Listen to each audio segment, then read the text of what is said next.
Kahit ganun pa man, marami pa rin namang mga taong lumaban at kinaya. Tama na ang drama. Ang pag-uusapan lang naman natin ngayon is on how consumer behavior changed during the COVID-19. Are you ready? Let's go!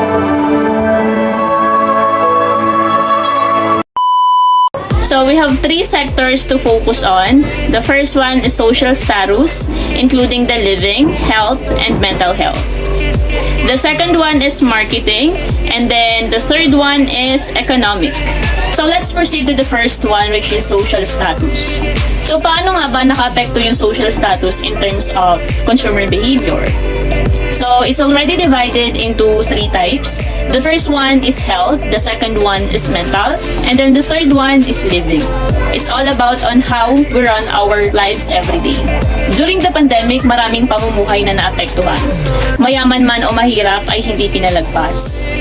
Maraming mga business na nagsara. Small business na pilitang magsara also. Marami ding mga trabahador na napilitang hindi magtrabaho. Even though that they don't have enough money to stop their works or jobs, they don't have any choice. So because of that, maraming customers or consumers na naapektuhan in terms of their financial or finance. Hindi na nila kayang bumili ng katulad ng mga nabibili nila before, like luho or wants, something like that. They rather want to keep their money for the essential needs. The second one is mental health. As I already said a while ago that a lot of people are affected also in terms of their finances during the pandemic because wala silang income or wala silang ibang pagkukuhanan ng pang-araw-araw nilang pagkain and anything. So because of that, marami ding mga taong naapektuhan ng kanilang mga mental health, especially the breadwinners, the parents, business owners, workers, at marami pang iba. Before the pandemic, I'm a kind of person who is a materialistic one. But then again, when pandemic starts, I started to save money. I started to make my money to be another money. And I started to buy most important things rather to buy my wants. Health or kalusugan. Paano nga ba naka-apekto yung kalusugan sa consumer behavior? During the pandemic, our health is most affected. Maraming nagka-COVID. Sa kasamaang palad, may mga namatay pa nga. During the pandemic, ang mga bagay na binibili natin hindi na yung mga materialistic thing. Of course, we rather buy medicines for our health than those material things. The second one is marketing. How marketing affect the consumer behavior during the pandemic? So before pandemic starts, we all know that a lot of marketing strategies are in during the time.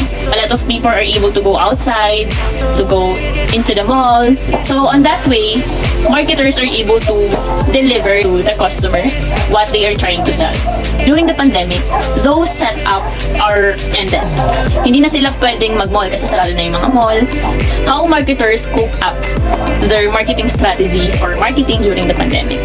So since technology is so broad, so maraming mga business na nag-start gumamit ng mga website, other sites to sell other product. Like for example, Shopee, TikTok, Lazada, Facebook. They're doing all those things to market their product and services. And the good thing is, mukhang naging epektibo naman. Maraming mga taong nahihikayat because after the pandemic, that kind of strategy is still running. Through the technology or online selling, online marketing, mas maraming consumer ang naaabot ng specific business. Lastly, let's talk about on how economic affects consumer behavior. We all know that economic has a huge part of our daily living. So during the pandemic, ang ekonomiya ng Pilipinas ay bumabagsak because of the COVID-19 cases. Maraming mga business ang nagsara, maraming mga produkto at services na hindi na kayang ibenta. Maraming mga product ang na-out of stock. So because of that, marami ding mga consumer na hindi na nakakabili. And nag-lead yun sa pagbagsak ng ekonomiya ng bansa. So let's now proceed and talk about the next topic. I'm gonna give you 5 products or services that became popular during the pandemic. Are you guys excited? Me too! Let's go!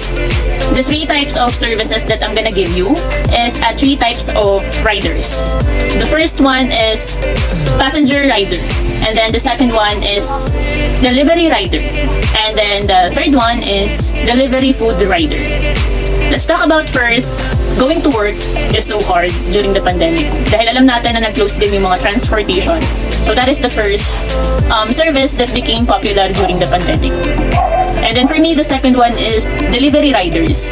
Ito naman yung mga rider na naghahatid ng mga bagay na hindi natin kayang ihatid doon sa specific na place. Like for example, if I am an online seller and I do have a customer from other part of Luzon or Metro Manila instead, or for us to deliver our customer's order, the only way is to contact a delivery rider. One of the best example ng delivery rider is Lalamove. So all we have to do is just to download the app and then book the rider, so they are able to pick up the specific product on our location and this will be delivered to the address of our customer. The third one is delivery food rider. Ito naman yung mga riders na nagde-deliver ng mga pagkain during the pandemic.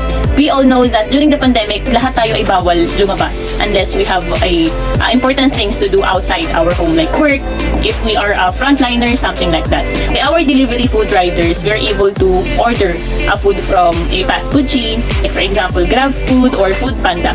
The fourth one is online shop. Example of online shop are Lazada, Shopee, SM Shop. We call this one as our one-stop shop because using this app, we are able to buy anything that we want or anything that we need during the pandemic. And then the fifth one is a product. This is actually an idea from my mom.